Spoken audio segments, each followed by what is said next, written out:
the advocacy opportunities are absolutely there. I mean, ARC is a very, very strong player in advocacy for people with IDD and autism. And, also there's the Massachusetts Developmental Disability Council has trainings and assists individuals that may have intellectual developmental disabilities with some really good training about being an advocate. They have dates that they set up that individuals will go to the State House, and it's like an advocacy day for that specific segment of the disability population or community. And they'll go and speak directly to their state representatives or their senators after the meeting. And they learn how to bring up concerns directly. I mean, none of us know things unless you learn them. So it's a nice opportunity for people within the community. And it's always it's always helpful, extremely helpful, that a person, I believe, with the lived experience can go into lawmakers. Myself, I happen to be blind, and I think if I bring something to the attention of a person, I'm not necessarily talking about legislators, but as I bring something to the attention of a person that has to do with blindness, I'm not an expert in blindness. I just happen to be one person that's blind, but I have the lived experience to be able to share my knowledge and my, my life living as a person that's blind. So I think that the lived experience is really strong, and there are trainings on advocacy. I believe there's other agencies too, private nonprofits, that have that type of training. So it's real positive.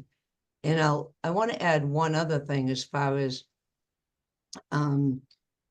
advocacy.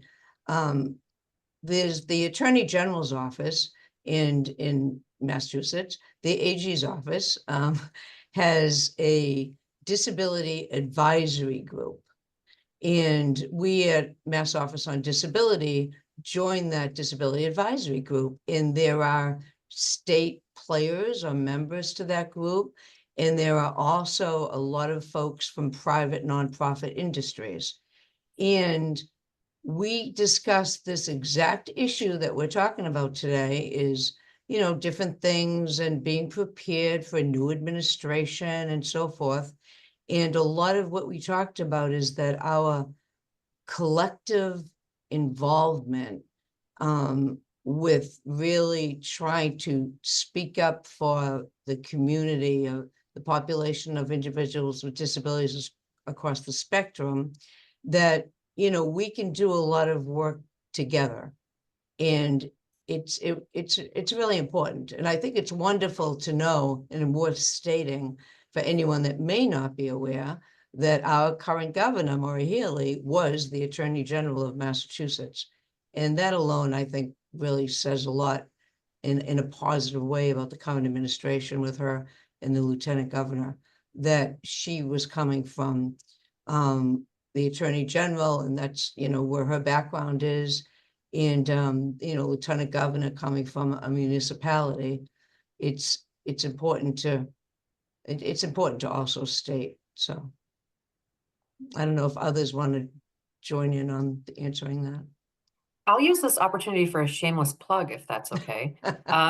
So at the department, we have a number of ways that people with lived experience, that's both individuals who are supported by the department as well as their family members, caregivers, can become engaged with us. So we have we have the statewide advisory committee. We have a number of committees that are specifically related to certain types of services we provide. We have a family support council. We have a self-direction advisory board. We have community advisory boards that are more at the local level.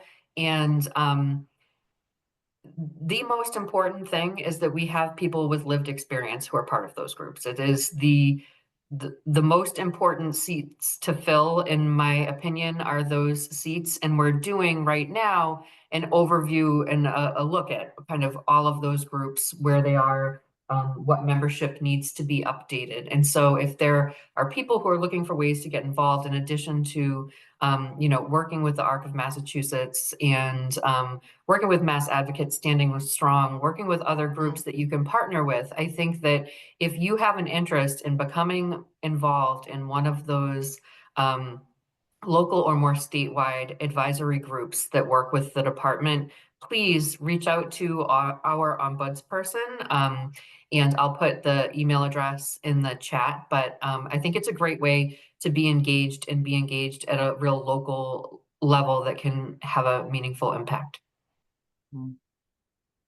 Thank you, Commissioner, because it is a good reminder that your advocacy can also be directed at us. So thank you. I do want to just reiterate that the voices of family members and advocates is incredibly powerful in shaping policies and protecting and strengthening these essential services. I guess the only piece of advice that I might have is, to the extent that you can have a broad coalition, I think that's really, really helpful. I prior to becoming the Undersecretary of Human Services, I worked for a nonprofit, Massachusetts Society for the Prevention of Cruelty to Children, MSPCC, and we had an advocacy division. And I took great pride at the time saying, we didn't have to be the smartest people in the room, but we had to bring people together and convene people. And I felt then, and I continue to feel now, that our success at advocacy was being able to show that we had a broad coalition that supported our efforts. So, as people say, you're important as one, but you are stronger as a group and together. So that would be my suggestion, in your efforts to advocate and collaborate together.